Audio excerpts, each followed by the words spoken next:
Hey runners, before we get into today's episode, I want to ask you a quick question. Have you ever wondered if your nutrition is actually helping your running or is it actually holding you back? If you want to find out, I've created a brand new free resource just for you. It's called the Runner's Fueling Audit. It's a super quick checklist that's going to help you spot the signs of underfueling, low energy availability, or where the gaps in your nutrition might be that are impacting your recovery and actually slowing you down. It only takes a few minutes to go through, and by the end, you're going to know whether or not your fueling is on the right track, or if you really need to start making some changes to the way you approach your eating so you can start to feel stronger on every run, reduce your injury risk, and actually get the results that you're training so hard for. You can grab your free copy right now by clicking on the link in the show notes. Again, this is called the Runner's Fueling Audit. It's a free downloadable resource, and it's going to give you so much clarity on how you can start feeling smarter and running stronger. All right, let's dive into today's episode.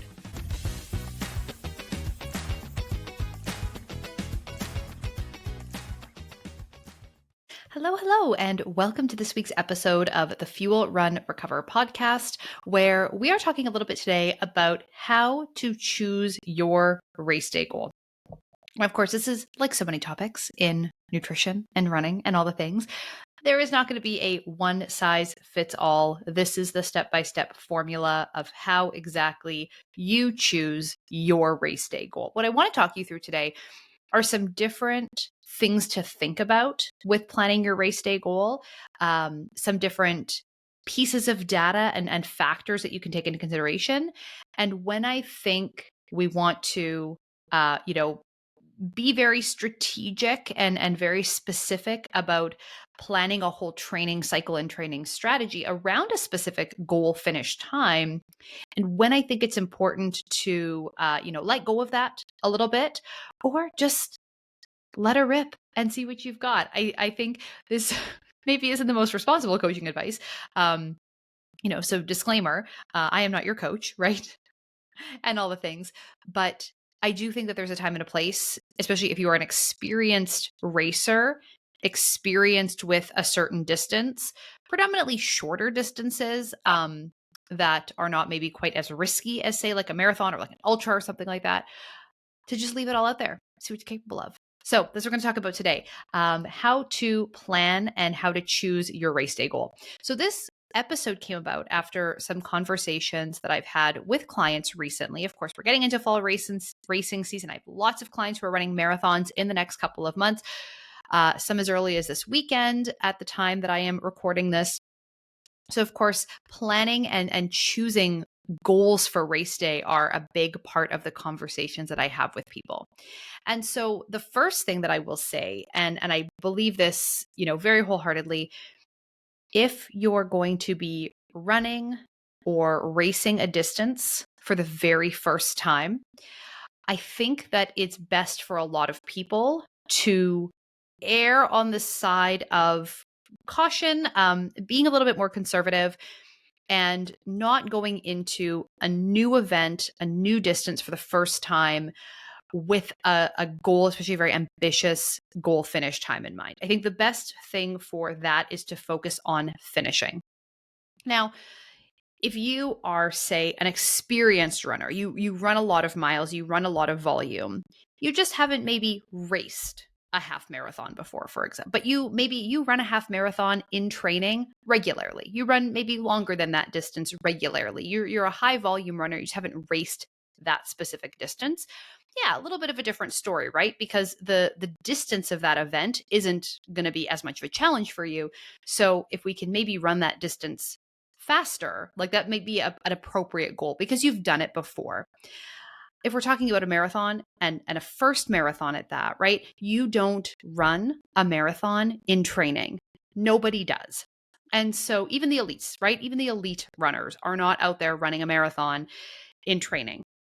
And so because of this, we want to be really cautious that we aren't maybe setting ourselves up for disappointment or unmet expectations or things that are maybe beyond our reach to do something we've never done before and then try to do it at a certain pace or get in under a certain time. And this is a tough one because we do see a lot of elite runners winning races and it is their first time running that distance. I can't think of any specific people or examples off the top of my head, but you hear it all the time, like, oh, so and so at their marathon debut, right? Their first marathon, and they've got the gold medal. They've won the race, and it's their first time ever running a marathon, right? That's amazing. That's amazing, right? Can you imagine? But we have to remember that these runners live in a different world than we do, right? They live and breathe, and running is their whole world, their whole existence, their full-time job, right? Their talent and their volume and the work that they put in order to get there is very different than you or I, people who are recreational runners. We don't get paid to run full time. The stakes are just not as high, right? So we have to remember that there are certain things that elite and very high level runners do that we can emulate as recreational runners, and things that we can incorporate as recreational runners, but not everything needs to be a cookie cutter of, well, they do it, so therefore we can and should do it too. So I want to just, try to not go into a very first event being really ambitious and, trying to set yourself up for all of that, because anything can happen. And as you know, when you do long runs, right, there's highs, there's lows, there's good, there's bad.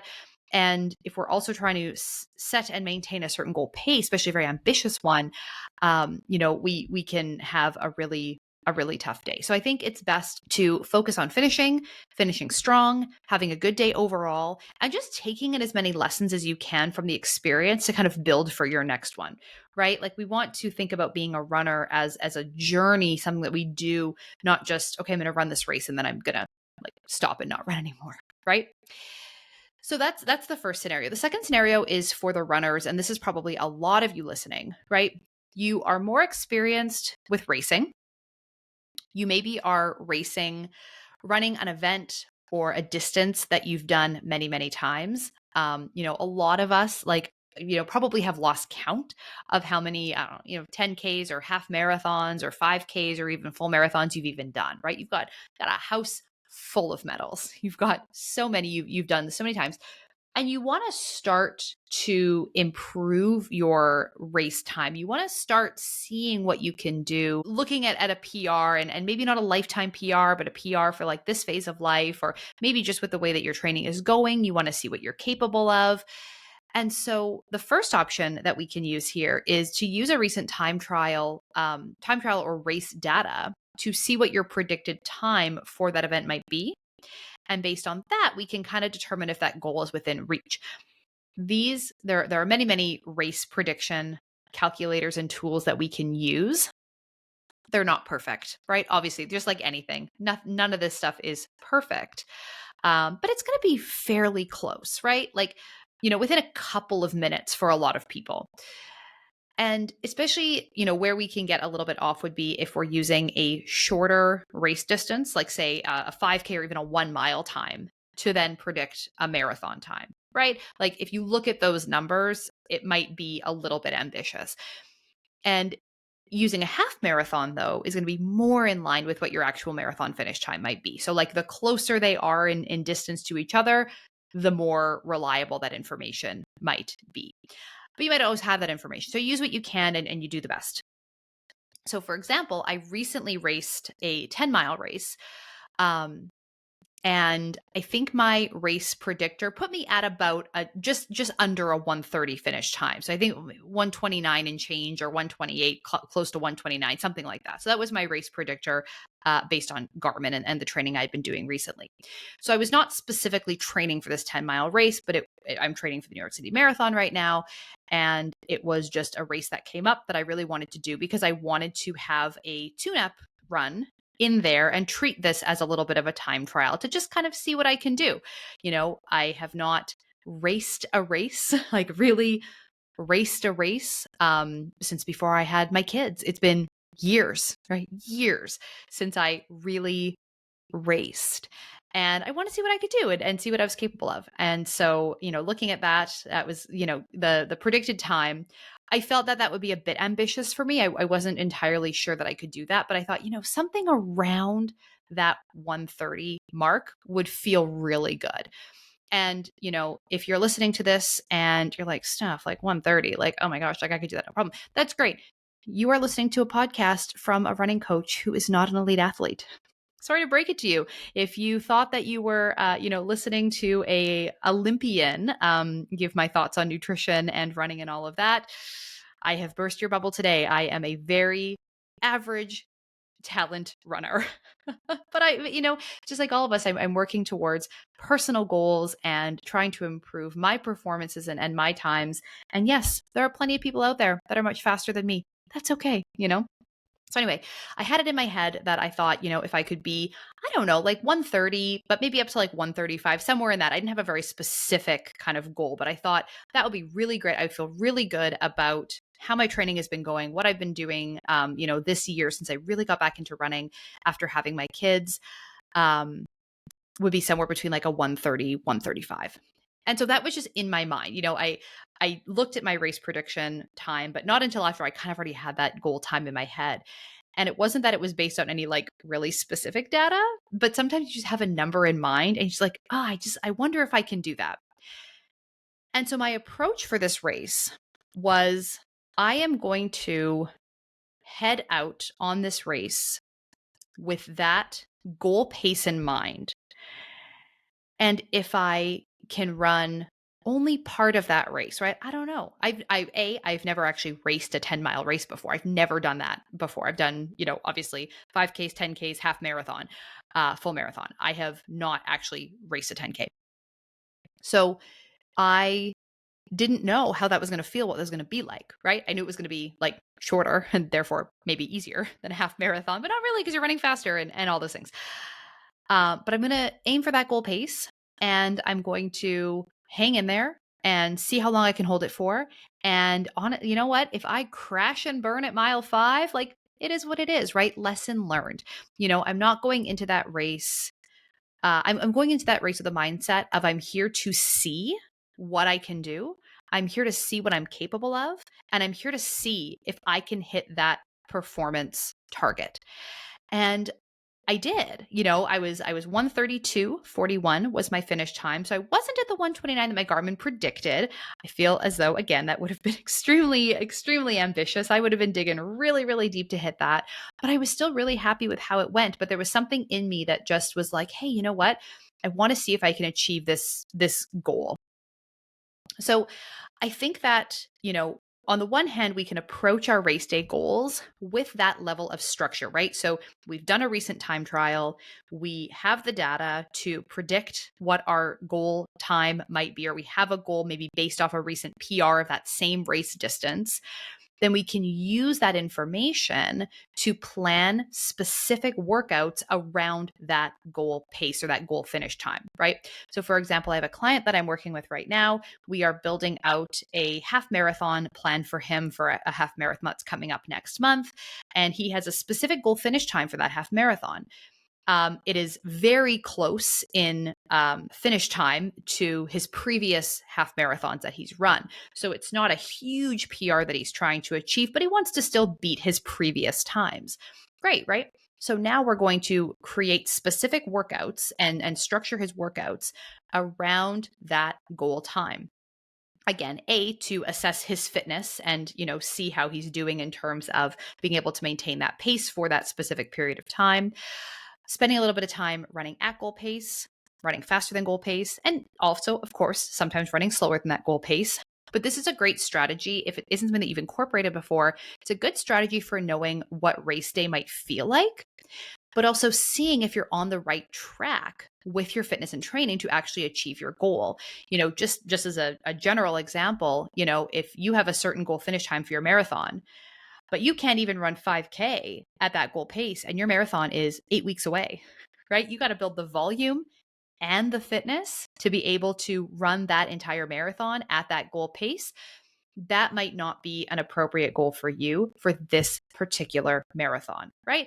I fully believe that you can get there. Like I fully believe that if you can run a few miles at a goal pace, right? You can eventually increase your fitness, improve to get wherever you want to go, but it might just take more than this training cycle. And this is the important piece about thinking about running as a long-term thing, looking down the road at where do I want to wind up one day as a runner, not just the immediate race that's in front of me, but like thinking bigger of how am I using what I'm doing right now to build on my fitness so that I can improve my performance as a whole. And you don't need to be, that competitive about it all the time, right? I do think that there's so much beauty in racing for fun. And I had that experience, when I was pregnant and did a couple of races while I was pregnant. And then, a couple of the races that I've done postpartum when I was just getting back into running, just kind of rebuilding my fitness since having my twins.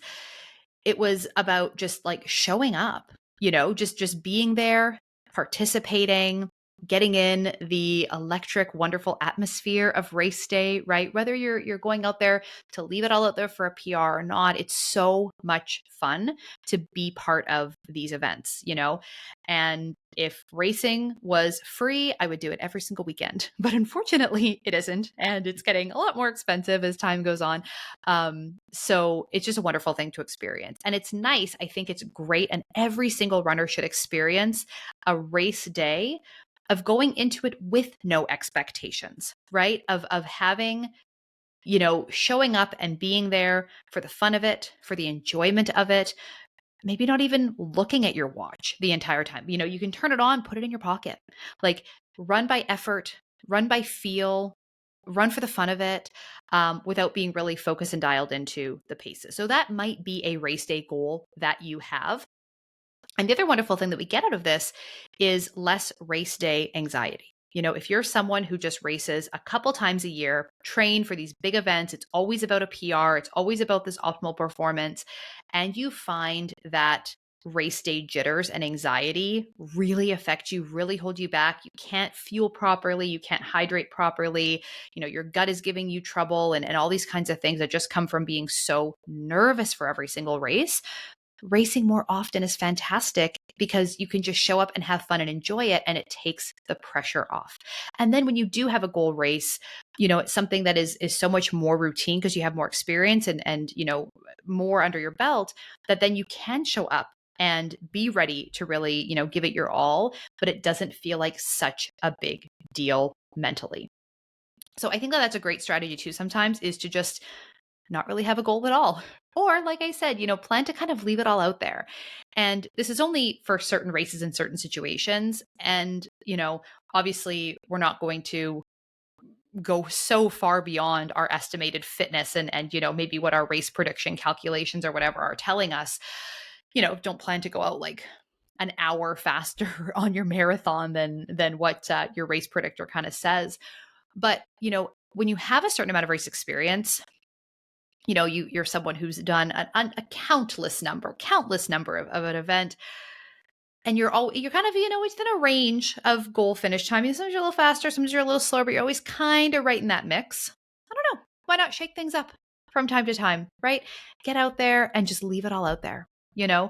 I don't, again, plan or recommend doing this for every single one, but it is another option of a way that we can pick a goal, is to say, you know what, I'm going to go out there and I am going to give this event the highest level of effort that I can the whole time.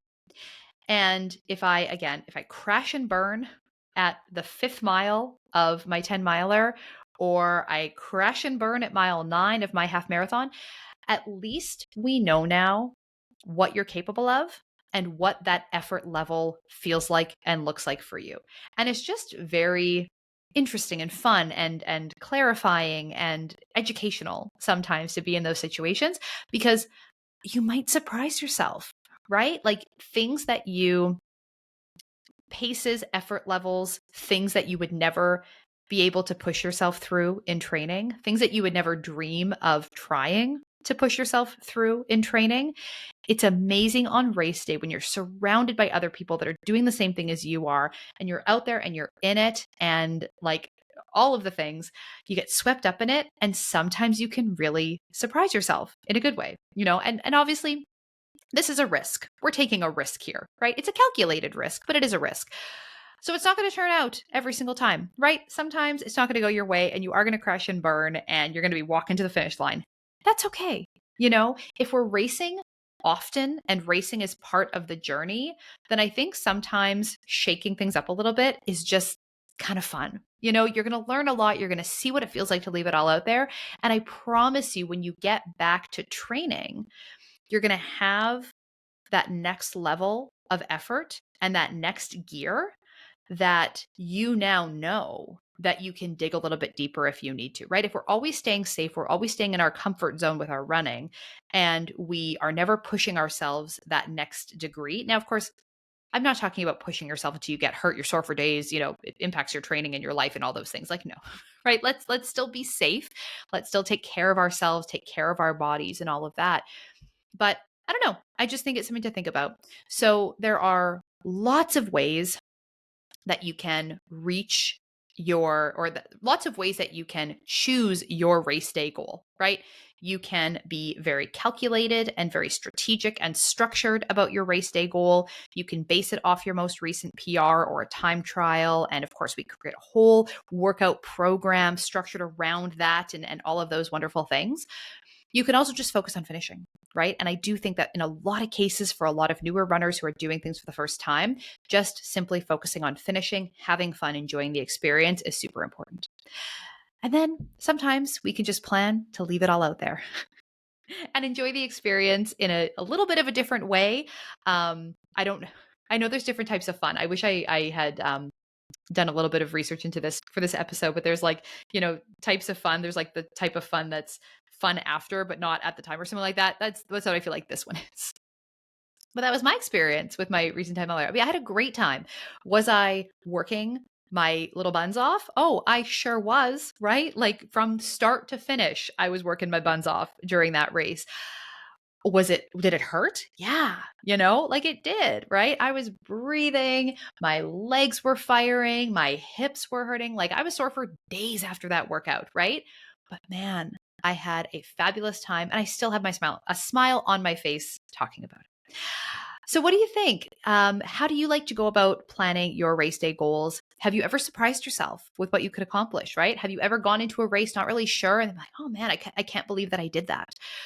Have you taken a risk and not succeeded, right? Have you ever gone out there and planned to leave it all out there and had it not go the way that you maybe thought it would and crashed and burned a little bit? I would love for you to share your story with me. You can find me over on Instagram at Steph the Runner's Dietitian. You can leave a comment on this podcast. You can connect with me on Instagram, send me a message, comment on the post that you'll see about this episode, and I would love to hear from you.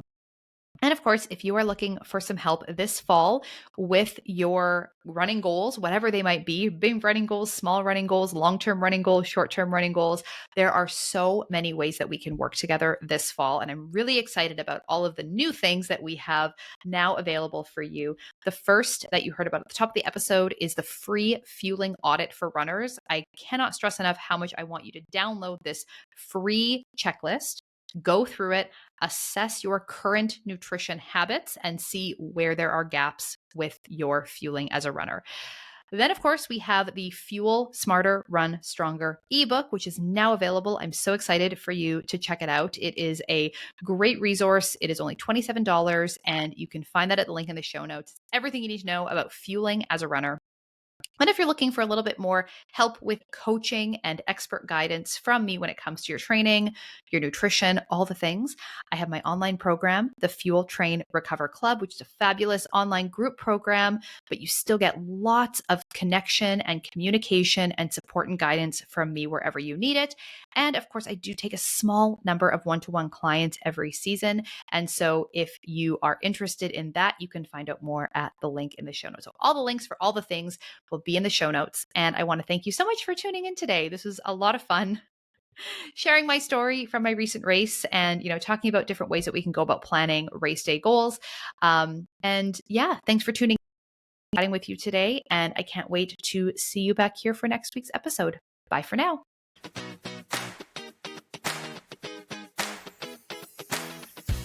The information on this podcast is for educational purposes only and is not to be used or relied upon for the diagnosis or treatment of any health condition. This information does not create a client-practitioner relationship and should not be used as a substitute for professional medical advice.